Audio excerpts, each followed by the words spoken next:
പാലക്കാട് നിന്ന് ഒരു ദുരന്ത വാർത്ത. വിനോദയാത്രയ്ക്കെത്തിയ വിദ്യാർത്ഥി മുങ്ങി മരിച്ചു. അട്ടപ്പാടി ഭവാനിപ്പുഴയിലാണ് വിദ്യാർത്ഥി മുങ്ങി മരിച്ചത്. തിരുവനന്തപുരം സ്വദേശി നന്ദഗോപാലാണ് ഭവാനിപ്പുഴയിൽ മുങ്ങി മരിച്ചത്. കോയമ്പത്തൂരിൽ നിന്ന് പഠനയാത്രയ്ക്കെത്തിയതായിരുന്നു വിദ്യാർത്ഥി.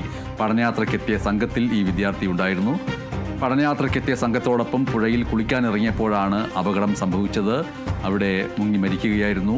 വിനോദയാത്രയ്ക്കും പഠനയാത്രയ്ക്കുമായിട്ടെത്തിയ വിദ്യാർത്ഥിയാണ് പാലക്കാട് മുങ്ങി മരിച്ചിരിക്കുന്നത്. അട്ടപ്പാടി ഭവാനിപ്പുഴയിലാണ് ഈ ദുരന്തം നിറഞ്ഞ സംഭവം ഉണ്ടായിട്ടുള്ളത്.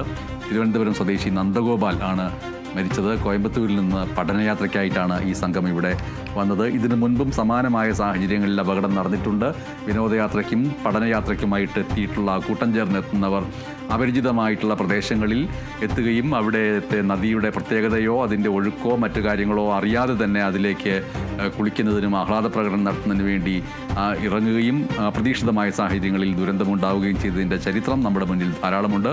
ആ ദുരന്ത ചരിത്രത്തോട് ചേർത്ത് വയ്ക്കാവുന്ന രീതിയിലാണ് പാലക്കാട് വിനോദയാത്രയ്ക്കെത്തിയ വിദ്യാർത്ഥി ഇപ്പോൾ മുങ്ങി മരിച്ചിരിക്കുന്നത്. അട്ടപ്പാടി ഭവാനിപ്പുഴയിലാണ് ഈ ദുരന്തം നടന്നിരിക്കുന്നത്.